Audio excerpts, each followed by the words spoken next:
and was really estranged from him, didn't know him very well, and had to go to school with kids that did not like some girl from Nashville coming up into their school, and got made fun of a lot for where I was from and what I was used to and the things that I was raised around. And it instilled some negative mindsets, negative behaviors in me that I began to have to overcome. And through my teenage years, when I was 12, 13, 14, 15 years old, I made some really bad decisions in my life because of the negative self-image that I had of myself.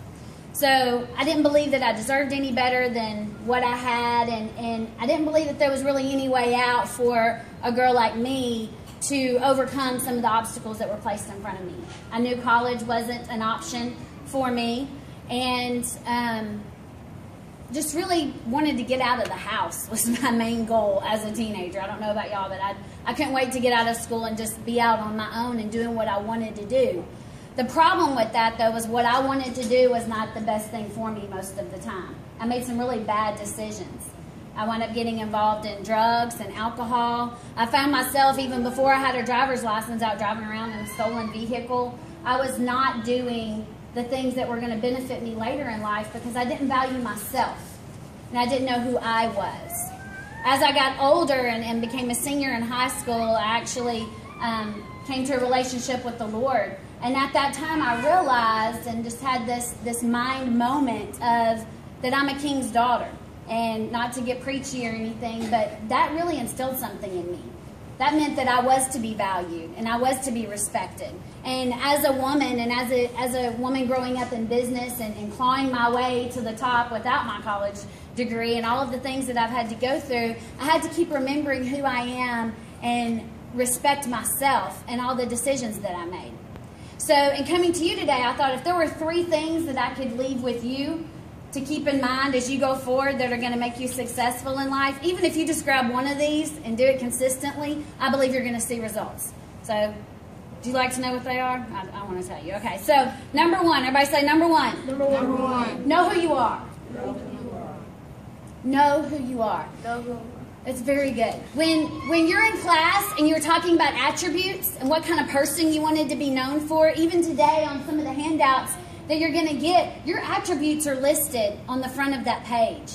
I encourage you, stick that where you can see it. Put it in your bathroom, put it right beside your bed, put it on the wall right there when you get up in the morning so you can see these are things that people see in me that are positive. Some of the words up here that I've seen are grit, being gritty, being determined, having zest, being full of life, having energy. All of these things are wonderful attributes that people are already seeing and pointing out in you. One of my main attributes that I want to be known for is integrity. What I do and everything that I do in business, everything I do in ministry, everything I do with my friends, with my family, I want to be known as a person of integrity. Because if I'm not known as a person of integrity and trust, then why would you trust me with your business? Why would you trust me in counsel as a teenager, right?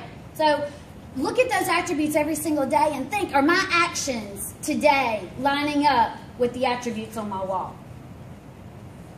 Every single time you go to make a decision, is this action going to line up with what people are already seeing in me? You want to make sure that it does. So number 1, it was what? Know who you are, right? Everybody say, know who you are. All right, very good. Number 2, have a goal. Have a goal. Have a goal. Thank you. Everybody say, have a goal. Have a goal. Have a goal. Have a goal. How many of you know what you want to be when you grow up? That's a good portion of you. Even Miss Super raised her hand. I know what I want to be when I grow up, and I'm still trying to get there. But whatever it is that you want to be when you grow up, I believe that God has placed that on the inside of you. That is a deep down, seated, born in you, in your DNA kind of thing to use for Him and for His glory, okay? So as you're working towards that every single day right now, whether you're in junior high, high school, whether you're off in college, as an adult, every single day you can be doing things right now to move towards that goal. Somebody at that back table that raised your hand said, you know what you want to be. What do you want to be? I want to be a psychologist. You want to be a psychologist. That is awesome. Okay, so you want to be a psychologist. You like talking to people, figuring things out, right? All right, so what are some things that you can do right now? While you're still at home, while you're still in high school, what are some things you can do right now to prepare for that? Well, I'm taking psychology in school. Okay? Figure out what college I want to go to. So obviously with her career path, there's a degree plan and there's things that she needs to do education-wise to get there, right? So automatically already, she's already working on that just by the classes she's taking in high school. What if your plan in life is something that doesn't require a college degree? Who else has something that you want to do? What do you want to be when you grow up? What do you do today, though, to prepare yourself for being a doctor?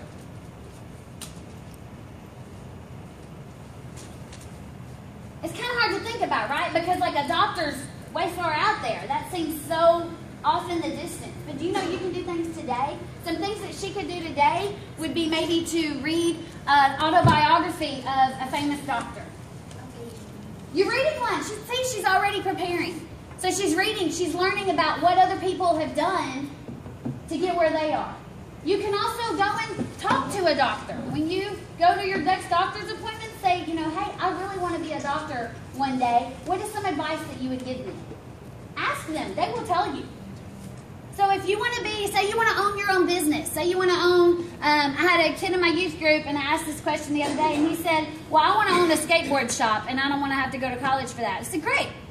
Guess what? You can go and talk now to small business owners in the community. We might not have a skateboard shop where we live, but we might have somebody that's, a mechanic or somebody that's selling purses or whatever it may be. Go and talk to a small business owner and find out what would they tell you about being what you want to be. My son wants to be a coach. He's always wanted to be on football. He's lived and breathed football since before he could walk. And he wants to be a coach. So here I am talking to him. He's a sophomore right now. He'll be a junior next year. And I said, go and talk to your coaches. Find out, what does it take? If you could tell me at my age something to do, what would that be? So number one is what? Anybody remember number one? Know who you are. Number two, have a goal. Number three, there are 3 types of people that you always need to have in your life, and this is really, really important. 3 types of people. The first type of person is that person that no matter how crazy your idea is, no matter how many times you fall down, they still pick you up, they pat you on the back, and they say, great job, you can do it, keep going, you can be better, you can do better. They're that encouraging person in your life. My mother is my encouraging person. I don't care if I go to her and I want to say, I want to open up a purple alien popsicle stand. And she would say, that is an amazing idea. I think you can do it. She's always believing in me. She's always patting me on the back. Always have that person around you. That might be your mom, might be a teacher, might be a friend, but always have that person that encourages you when times get down. The second type of person to always have with you is that person that will be honest with you. Not only that will be honest with you, this is very important because you'll have a lot of people that will be honest with you, but who you can receive honesty from. My mom, like I said, is my encourager. She's also my honest person. She'll also tell me when I've messed up and call me out and say, you shouldn't have done that. But I don't receive that well from her because she's my mama. And I'm like, don't be telling me what to do. I'm a grown-up. And all that starts going off in my head. But my best friend, who is also very encouraging, she can give me constructive feedback and tell me, well, you shouldn't have acted that way the other day. Or you don't need to do this. And I receive it from her. So have that person that encourages you and then have that person that you'll listen to. You see those child celebrities, the Justin Biebers and the Britney Spears and all these people, and they get so off track with what they're doing with their life, and we see them and we look at them and we're like, man, that's so sad. You know what happened? They didn't have that person in their life that they would listen to that would tell them, you're being stupid right now. Don't go do that. All they had was yes men around them. I believe we have to have that somebody that will call us out, that will listen to and respect. And then the third person that you need to have around you is that person you can learn from. So whether this is a person that's tangible that you can actually physically talk to face, or if it's someone like you're aspiring to be a doctor and you're reading their autobiography, you're learning from that person right now, even though you haven't met them, right?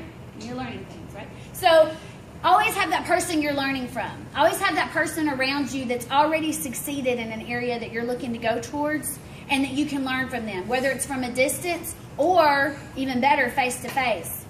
You know, I'm trying to move my ministry side of Latoya forward more. So I've been calling people that are already doing what I want to do and saying, "Hi, my name is Latoya," introducing myself, and I want to do XYZ. Would you have 20 minutes to talk to me? And I'm getting to spend an hour and longer on the phone with these people, and they're just pouring into me what they've learned. And I get off the phone, and I'll never see these people. I'll probably never talk to them face-to-face or anything like that. But I get off the phone inspired. And I get off the phone energized. And I get off the phone with action plans. And I'm like, yes, I'm going to go do this because they did it and I can do it. So have those 3 types of people around you. So number 1, know who you are. Number 2, have a goal. And number 3, keep those people around you. If you do at least one of those 3 things, I hope you do all 3, but if you do at least one of those 3, I believe you're going to go far. I believe you're going to push past what everybody else says and even expectations of your own self. Keep them in front of you every day. Put them on your wall. Put your goals on your wall. Put your attributes on your wall. Have those people around you, and you will succeed. Congratulations on what you've already done, and I cannot wait to see what you do in the future. Thank you.